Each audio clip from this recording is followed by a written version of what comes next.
আসসালামু আলাইকুম সম্মানিত চাষি ভাইরা। এমএ এগ্রোর পক্ষ থেকে সকলকে আন্তরিক অভিনন্দন। তো সামনে বর্ষা আসতেছে। তো এই সময়ে আপনার এপ্রিল এবং মে মাসে চাষ করার জন্য সবচেয়ে লাভজনক সবজি হচ্ছে মরিচ। হ্যাঁ, তো আমার থাম্বনেইল দেখেই হয়তো বুঝে গেছেন যে আজকের বিষয় কি। তো আজকের বিষয় হচ্ছে মরিচ চাষ নিয়ে প্রাথমিক আলোচনা। মরিচ চাষ নিয়ে আমি এরপরে আরো ২টা ভিডিও দেওয়ার চেষ্টা করব। তো আজকে প্রাথমিক একটা আলোচনা করব যে এপ্রিল এবং মে মাসে মরিচ চাষ করা কেন সবচেয়ে বেশি লাভজনক। আসেন আমরা একটু গত বছরের স্মৃতি মনে করি। হ্যাঁ, ২০২৪ সালে ২০২৪ সালে আপনার মরিচ কত টাকা কেজি ছিল একটু কল্পনা করেন তো। ২০২৪ সালে আমরা টাঙ্গাইলে আমি মনে হয় ৫৫০ টাকা কেজি দরে মরিচ কিনছিলাম। শেষ ৫৫০ টাকা কেজি সর্বোচ্চ দরে কিনছিলাম আর কি, যতটুকু মনে পড়তেছে। তাহলে মরিচ যদি কেজি ৫৫০ টাকা হয় তাহলে মন কত করে পড়তেছে? আপনি একটু চিন্তা করেন তো, মন কত করে পড়তেছে। যদি আপনার ৫৫০ টাকা কেজি হয় তাহলে প্রতি মন মরিচের দাম পড়তেছে আপনার ২২,০০০ টাকা। চিন্তা করতে পারেন। আমার কথাটা ঠিকই শুনতেছেন। মানে মরিচ যদি ৫৫০ টাকা কেজি হয় তাহলে ১ মন মরিচের দাম হয় ২২,০০০ টাকা। মানে এটা কল্পনার বাইরে। বাংলাদেশে এত উচ্চ মূল্যের ফসল আর একটাও নাই, একটাও নাই, একটাও নাই মাঠ ফসলের মধ্যে। হ্যাঁ, তো এত দাম আবার এই বছর হবে কিনা এটা আমরা শিওর না। তো আমরা এটা আশা করতে পারি এত দাম না হইলেও অন্তত পক্ষে পাইকারি ১০০ টাকা কেজি হবে। এটার অনেকগুলা কারণ আছে। মরিচের দাম বর্ষাকালে কেন বাড়ে, আমি এই বিষয়গুলোই শুধু এখন আলোচনা করব। তাহলে আপনারা বুঝতে পারবেন যে আপনার জন্য মরিচ চাষ কিনা বা আপনি মরিচ চাষ করবেন কিনা। দেখেন, কাঁচা মরিচের চাহিদা আমাদের দেশে ১২ মাসে আছে। শীত, গ্রীষ্ম, বর্ষা যখন বলেন ৬ ঋতুতেই আছে। কিন্তু কাঁচা মরিচ যতটা চাহিদা আছে সারা বছর ওই পরিমাণে চাষ হয় না বা চাষ করার সুযোগ হয় না। কেন সুযোগ হয় না সেটা আমি বলি। যেমন দেখেন, এখন আপনার ড্রাই সিজন, এটাতে আমরা গ্রীষ্মকাল বলি, আবার উন্না মাস বলি গ্রামের মানুষে, উন্না মাস, তাই না? এই ড্রাই সিজনে বাংলাদেশের চাষ উপযোগী ম্যাক্সিমাম জায়গায় শুকনা, পানি নাই বা চাষের উপযোগী এরকম।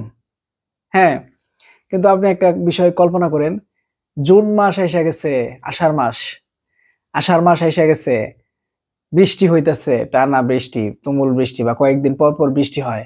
তাহলে চিন্তা করেন তো, মানে বাংলাদেশের কয় শতাংশ অঞ্চল মানে শুকনা থাকে, মানে পানি ছাড়া থাকে কতটুকু এলাকা। আপনার আমি যতটুকু মানে চিন্তা করে পাই সেটা আমার দেখা মতে যে বাংলাদেশের অধিকাংশ এলাকায় বর্ষাকালে পানি জমে যায় জমিতে, চাষের জমিগুলোতে পানি জমে যায়, সেগুলো ধান চাষের উপযোগী হয় অথবা চাষের অনুপযোগী হয়। দুইটা ঘটনা ঘটে। একটা হয় সেখানে ধান চাষের উপযোগী হয়, না হয় একেবারে চাষের অনুপযোগী হয়, বিলের মতো হাওরের মতো হয়ে যায়। ঠিক আছে, কিন্তু এই জমিগুলাতেই শীতকালে বা গ্রীষ্মকালে বা উন্না মাসে নানা রকম সবজি ফসল চাষ হয়। তার মধ্যে অন্যতম একটা ফসল মরিচ। যেমন এখন চাষ হইতেছে দেশের বিভিন্ন জায়গায়। এই যে দেশের বিভিন্ন জায়গায় এখন মরিচ চাষ হইতেছে, এই জন্য এখন মরিচের দাম কম, সস্তা। আপনার পাইকারি মনে হয় ২৫-৩০ টাকা কেজি, আর খুচরা মনে হয় ৫০-৬০ টাকা কেজি। কিন্তু আপনি এই জিনিসটা ঠান্ডা মাথায় ভাবেন, যখন মে মাসের শেষের দিকে বৃষ্টিপাত শুরু হবে, জুন মাসে তুমুল বৃষ্টি শুরু হবে, তখন কিন্তু এই সমস্ত এলাকা অনেকগুলো ডুইবা যাবে, পানি এসে যাবে বা স্যাঁতসেঁতে হয়ে যাবে। যখন স্যাঁতসেঁতে হবে বা পানি এসে যাবে, তখন ওই সমস্ত এলাকায় যে মানুষগুলা মরিচ চাষ করছিল বা করত, এই মরিচ ক্ষেতগুলা নষ্ট হয়ে যাবে, তারা এগুলা আর চাষ করতে পারবে না। এবং এটা কোন সময় পর্যন্ত?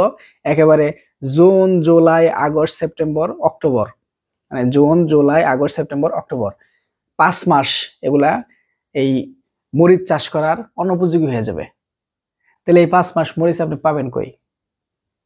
তখন যে সমস্ত এলাকাগুলো উঁচা আছে সেইখানে যে মরিচগুলা চাষ হয় এইগুলা বাজারে আসবে। তাহলে প্রোডাকশন কিন্তু কয়েক গুণ কমে গেল, চাহিদা কিন্তু সমানই আছে। দেশের মানুষ 18 কোটি, সেখান থেকে কিন্তু কমে নাই। তারা কিন্তু ভাত খাওয়া, মরিচ খাওয়া বাদ দেয় নাই। তাহলে চাহিদা ঠিকই থাকলো, প্রোডাকশন মাঝখান থেকে প্রচুর পরিমাণে, হিউজ পরিমাণে কমে গেল, যার কারণে বর্ষাকালে আমাদের দেশে মরিচের দাম লাফায়া লাফায়া বাইরে যায়, 550 টাকা কেজি, 22,000 টাকা মন হয়ে যায়। বুঝাইতে পারছি বিষয়টা? মরিচের দাম বর্ষাকালে কেন বাড়ে? এজন্যই বন্ধুরা, এটাই হচ্ছে গুরুত্বপূর্ণ বিষয়। যখন অন্য মানুষের সুযোগ চলে যাইতেছে, হারাই যাইতেছে, তখন যদি আপনার হাতে সুযোগ থাকে, আপনার যদি এক টুকরা উঁচা জমি থাকে যেখানে বর্ষার পানি জমে না, পানি দাঁড়ায় না, তাহলে সেই সুযোগটা কাজে লাগান, সেই সম্পদটা ব্যবহার করেন। হ্যাঁ, আমি বলতেছি ব্যবহার করেন, আপনার জন্য ভালো হবে। আপনি সেখানে অন্য ফসলের পাশাপাশি অন্তত অল্প পরিমাণে হইলেও মরিচ চাষ করেন। মরিচ গাছ প্রতি যেগুলা হাইব্রিড জাত আছে এগুলা প্রচুর পরিমাণে ধরে। হ্যাঁ, আমি কিছু জাত এখানে, এই যে খাতা আছে আমার, আমি এখানে কয়টা 6টা জাত লিস্ট করে রাখছি। আমি আজকে জাত নিয়ে আলোচনা করব না, ভিডিও একটু বড় হইলে আবার মানুষ অভিযোগ করে, ভাই এত বড় ভিডিও দেন, এগুলো তো আমার দেখতে কষ্ট হয়। আর আমি এত কষ্ট করে ভিডিও বানাই, আমার কষ্ট লাগে না? ওরা একটু বসে বসে দেখে, এগুলো আবার কষ্ট হয়। এই জন্য ভাবছি যে তাহলে ভিডিও ছোট ছোট করে দিই নাকি। তো জাত নিয়ে আজকে আলোচনা করবো না, আজকে শুধু মরিচ কেন এই সময় বেশি দাম হয় এবং কোন সময়টায় মরিচ চাষ করতে হবে এই বিষয়টা আলোচনা করবো, সময়টা বলে দেব। তো হচ্ছে তাহলে কোন সময়ে বাজারের ওই যে গেদাল লাগা মরিচ বা সস্তার মরিচ শেষ হয়ে যায় কোন সময়ে? বুঝতে পারছেন কি? যখন হচ্ছে আপনার বন্যার পানি বা বর্ষার পানি চলে আসবে আপনার ইয়ার মধ্যে, জমির মধ্যে, তখন হচ্ছে এই শীতকালীন মরিচগুলা শেষ হয়ে যাবে। সেটা কখন? আপনার সাধারণত মার্চ এপ্রিল মাসেই হচ্ছে কালবৈশাখী ঝড় বা হালকা পাতলা বৃষ্টি শুরু হবে। মে মাসে গরম থাকবে, কিন্তু মে মাসের শেষের দিকে বৃষ্টি শুরু হয়ে যাবে। মে মাসেই অনেক মানুষের ক্ষেত নষ্ট হয়ে যাবে।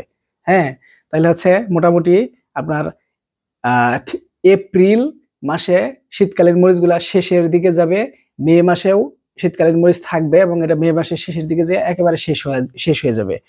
এবং জুন মাসে যাইয়া শীতকালীন মরিচ যেগুলা এখন সস্তার মরিচ আছে, এগুলা জুন মাসের অর্ধেক যাইতে যাইতে মোটামুটি সব শেষ হয়ে যাবে। অর্ধেক হয়তো থাকবে যেগুলা উঁচু এলাকায় আছে সেগুলা, আর অধিকাংশ খ্যাতি হচ্ছে নষ্ট হয়ে যাবে। তখন পড়বে হচ্ছে মরিচের সংকট। এই সময়ে অর্থাৎ জুন মাসের শুরুতে বা জুন মাসের শেষের দিকে বা মাঝামাঝি সময় আপনি যদি বাজারে কাঁচামরিচ ছাড়তে পারেন, তুলতে পারেন, বিক্রি করতে পারেন, তখন আপনি ভালো বাজার পাবেন। তাহলে এই সময়ে মরিচ বাজারে তোলার জন্য আপনার কখন চাষ করতে হবে? মরিচ বিক্রয় উপযোগী হইতে বা হারভেস্ট করার জন্য মোটামুটি 60 দিন বা 2 মাস সময় লাগে। 60 দিন বয়স হলে আপনি মরিচ গাছ থেকে ছিঁড়া বাজারে নিয়ে যেতে পারবেন। আবার মরিচের চারা রোপণের উপযোগী হইতে 1 মাস সময় লাগে। তাইলে আপনার টার্গেট নেন যে আপনি জুন মাসের ফার্স্ট উইকে বা জুন মাসের 1 তারিখে মরিচ নিয়ে বাজারে যাবেন, হাটে যাবেন। তাহলে আপনার কি করতে হবে? তার ঠিক 2 মাস আগে মরিচের বীজ রোপণ করতে হবে। তাহলে জুন মাসের 2 মাস আগে হচ্ছে জুন মাসের আগের মাস হচ্ছে মে মাস, তার আগের মাস হচ্ছে এপ্রিল মাস। তাহলে আপনি এপ্রিলের ফার্স্ট উইকে, এপ্রিলের প্রথম সপ্তাহে বা এপ্রিল মাস পুরাটাও করতে পারেন, কোনো সমস্যা নাই। এপ্রিলের প্রথম সপ্তাহে আপনি হচ্ছে কি করবেন? মরিচের বীজ মাটিতে বা হচ্ছে সিডলিং ট্রেতে লাগাবেন। হ্যাঁ, চারা চারা করার জন্য দিবেন। তারপর হচ্ছে এপ্রিল মাস পুরাটাই ওখানে যত্ন করবেন। চারা বড় হবে 1 মাস। চারার বয়স যখন 1 মাস হবে বা 20 থেকে 30 দিন থাকবে, তখন হচ্ছে ওইটা আপনি নিয়ে মূল জমিতে লাগাই দিবেন। ধরেন যে আপনি মে মাসের 1 তারিখে মূল জমিতে লাগাইলেন, তারপরে ওখানে পরিচর্যা করা শুরু করবেন। 15 দিন যাইতে না যাইতে ফুল ধরা শুরু হয়ে যাবে। তার 15 দিন পরেই দেখবেন যে আপনার মরিচ বিক্রির উপযোগী হয়ে গেছে। তাহলে আপনি জুন মাসের শুরুতে মরিচ বেচা শুরু করলেন। এই মরিচ দীর্ঘদিন ফলন দেয়। কিছু কিছু জাত আছে আপনার 3 থেকে 4 মাস ফলন দেয়, কিছু কিছু জাত আছে আপনার 8-9 মাস পর্যন্ত ফলন দেয়। ধরেন যে আপনি 5 মাস ফলন দিল এমন একটা জাত লাগাইলেন, তাহলে আপনি জুন মাস বেচবেন, জুলাই মাস বেচবেন, আগস্ট মাস বেচবেন, সেপ্টেম্বর মাস বেচবেন, অক্টোবর মাস বিক্রি করবেন। হ্যাঁ, অক্টোবর মাস বিক্রি করবেন। তাহলে আপনার হচ্ছে এই 5 মাস যদি আপনি বিক্রি করতে পারেন, মোটামুটি অক্টোবর মাস পর্যন্ত, নভেম্বর বাদই দেন, নভেম্বর মাসও থাকবে ভালো জাত লাগাইলে। 5 মাস মরিচ বিক্রি করতে পারলে আপনি বিঘা প্রতি আপনার হিউজ পরিমাণে প্রফিট হবে। আপনি কল্পনা করতে পারবেন না যে আপনার কত লাভ হবে মরিচের বাজার যদি ভালো থাকে। এই যে এরকম যদি 22,000 টাকা মন পাইতে হবে এটা আমি বলি না। আপনি যদি 4,000 বা 6,000 টাকা মনও পান, আপনি প্রচুর টাকা প্রফিট করতে পারবেন। বুঝতে পারছেন? এজন্য বলবো যে যাদের বাড়ি বা জমি একটু হচ্ছে আপনার ইসের দিকে, উঁচু এলাকা বা পাহাড়ি এলাকা, যেমন আমাদের টাঙ্গাইল জেলার সখীপুর উপজেলা, ঘাটাইল উপজেলা, মধুপুর উপজেলা, তারপরে হচ্ছে আপনার এই ভাওয়ালগড়ের যে রিজিয়নটা, এইদিকে কিন্তু পানি আসে না, নদী নাই। তারপরে দেশের আরো বিভিন্ন অঞ্চল আছে, এলাকা আছে যেগুলোতে আপনার নদী নাই, বন্যার পানি আসে না, ডুইবা যায় না। তো আপনাদের জন্য আল্লাহ তাআলা একটা নিয়ামত দিছে, একটা সোনার টুকরা দিছে। এই জিনিসটা কখনোই বাংলাদেশের প্রেক্ষাপটে রিপ্লেস করা যাবে না। যদি বিদেশ থেকে মরিচ আমদানি করে তাহলে শুধুমাত্র এই ঘটনাটা চেঞ্জ করা যাবে। তাছাড়া জীবনেও কোনোদিন বর্ষাকালে বাংলাদেশে কাঁচা মরিচের বাজার কম হবে না। আমার যতটা মানে জ্ঞান ধারণা সেটা থেকে আমি বলতেছি। আর ভবিষ্যতেও কখনোই কাঁচামরিচের বাজার বর্ষাকালে কম হওয়ার সম্ভাবনা নাই। এজন্যই এপ্রিল মাস আসলেই আপনারা মরিচের বীজ লাগানো শুরু করবেন। আর আপনারা মার্চ মাস থেকেই মরিচের বীজ সংগ্রহ করা শুরু করবেন। সে বীজ মাসের শেষের দিকে বা ঘাড়াঘাড়ি যেয়ে বীজ সংগ্রহ করলে ওই পছন্দের বা সঠিক জাতটা না পাইলে তাহলে কিন্তু আপনারা চাষ করে খুব বেশি আয় উন্নতি করতে পারবেন না। দেখেন এখানে একটা আমাদের কাছে জাত অলরেডি আছে, বিজলি প্লাস 2020। তো শুধু এই জাতই না, এটা ছাড়াও আমাদের কাছে আরো কমপক্ষে 5টা জাত পাবেন। টোটাল আমরা বর্ষাকালীন মরিচের 6টা জাত নিয়ে আসবো, 6টা জাত। আপনাদের বাংলাদেশের যে কোনো জায়গা থেকে আপনারা অর্ডার করলে একেবারে হোম ডেলিভারি পাবেন। আপনার এই বিজলি প্লাস 2020, তারপর হচ্ছে কি বিজলি গোল্ড 2020, তারপর হচ্ছে আপনার কি এখানে তো আমি নাম লিখে রাখছি, একটু আমি বলে শুনাই দেই। তারপর হচ্ছে আপনার কি আছে, অস্থির ওয়ান, তারপর হচ্ছে সুপার হট, সানড্রপ, মরিচ সুপার, এরকম হচ্ছে আপনারা অনেকগুলা জাতের মরিচের বীজ আমাদের কাছে পাবেন। আমি এখন এইগুলো বীজ নিয়ে রিভিউ করলাম না কেন, আপনারা হচ্ছে এই ঘুমে থেকে ওঠার আগে আমার ফোন দিবেন, ভাই এই মরিচের বীজ আছে না, এগুলো তো আমাদের সংগ্রহে এখনো নাই, এই যে এটা আছে, শুধু এটা আছে। তো এগুলা সংগ্রহে আগামী কয়েকদিনের মধ্যেই চলে আসবে ইনশাল্লাহ। আপনারা হচ্ছে আমাদের কাছ থেকে এগুলো নিতে পারবেন দেশের যে কোনো জায়গা থেকে। একটু কষ্ট করে 2-3 দিন পরে ফোন দিন, হ্যাঁ, তাহলে হচ্ছে পাবেন। আর এখানে আমরা 5টা 6টা জাত লিখছি, আপনারা চাইলে যে কোনোটা নিতে পারবেন। আর যদি আমাদের পছন্দের কথা বলেন যে ভাই আপনারাই সিলেক্ট করে দেন কোনটা ভালো হইতে পারে, তাহলে আমরা এখানে আরো একটু মিনিমাইজ করে আপনাদের এতগুলা জাত দেবো না, 2টা বা 3টা জাত সাজেস্ট করবো সর্বোচ্চ, যে এই 2টা বা 3টার মধ্যে করেন, এগুলা ভালো হবে, ধরা খাওয়ার চান্স নাই বা চান্স কম। হ্যাঁ, বুঝতে পারছেন আশা করি। তো ভালো থাকবেন সবাই, মরিচ চাষের প্রস্তুতি নেন। আর যারা যারা হচ্ছে শশা চাষ করছিলেন, এখন শশা খালি হইলে ওইখানে আবার কি দিবেন, কোনটা করলে ভালো হয়, এটা নিয়ে সামনে ভিডিও দিব। হ্যাঁ, চ্যানেলটা সাবস্ক্রাইব করে একটু লাইক দিয়ে কমেন্ট করে একটু উৎসাহ দিয়েন। ভালো থাকবেন সবাই। আসসালামু আলাইকুম, আল্লাহ হাফেজ।